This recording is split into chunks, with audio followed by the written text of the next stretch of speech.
to hello. Today I want to talk about alkene.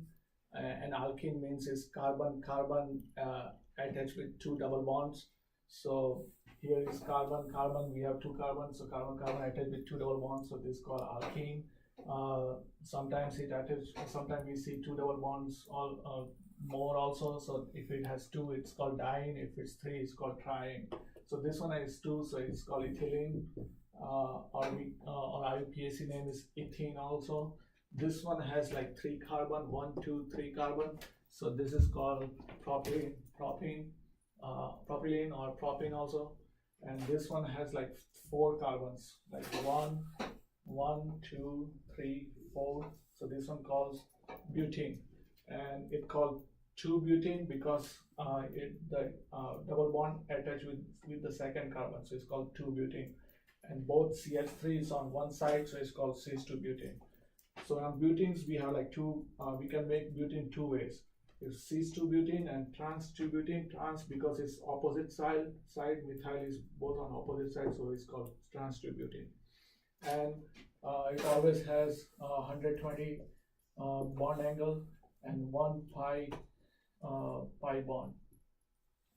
So this is all about the alkenes structures, and I also want to talk about the Markovnikov rule. So this Markovnikov rule only applicable. Alkene is only applicable for Markovnikov rule, and because alkene has a loosely pi electron, so both this carbon can so any other atom can be stick with this carbon, so we can able to apply Markovnikov rule on alkene. And so this 5 steps we need to know on Markovnikov rule. That was the first one. Second one is hydrohalide addition.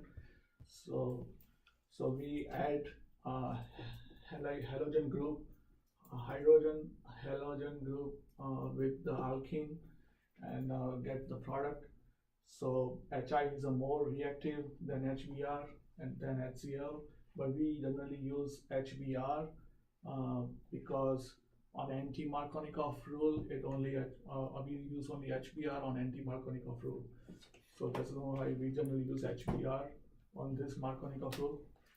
Third one is unsymmetrical. So it is only applicable on unsymmetrical alkene. It doesn't applicable on symmetrical alkene. The compound should have unsymmetrical, means both doesn't look same. It should look different. So this one has methyl, and this side has two hydrogen, and is a propane. Number 4 is HX. So HX gives H plus and X minus. H plus is it needs electrons, and C it supplies electrons, and H needs electrons. So H plus it will attack to the carbon.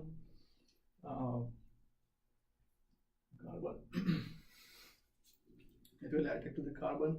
So that's why it's also called electrophilic addition as well, and it also called electrophilic addition reaction also. So now we're gonna learn how to put Markovnikov rule on the compound. So let's take CH3 CH2 propane, same like this propane, and it's unsymmetrical. As we see, this is methyl. We don't see methyl on this side, so this is unsymmetrical compound, and we add HBr. So as I said, Br will attack to the C, and so we can put either Br here, or we can put Br this side. So if you put Br here, it will call 1 bromopropane, and if you put Br on this side, so it called 2 bromopropane. But on the Markovnikov rule, we have to put Br on this one because it has less hydrogen. So Br minus 1 always goes on less hydrogen, and so this one will be our major product. And this carbon has is a secondary carbon because it attached with the two carbons, so it's also secondary, and it's more stable than this one because this is primary secondary carbon. So this product will be the major and more stable. So this is all about the Markovnikov rule and alkene structures and bond. Thank you.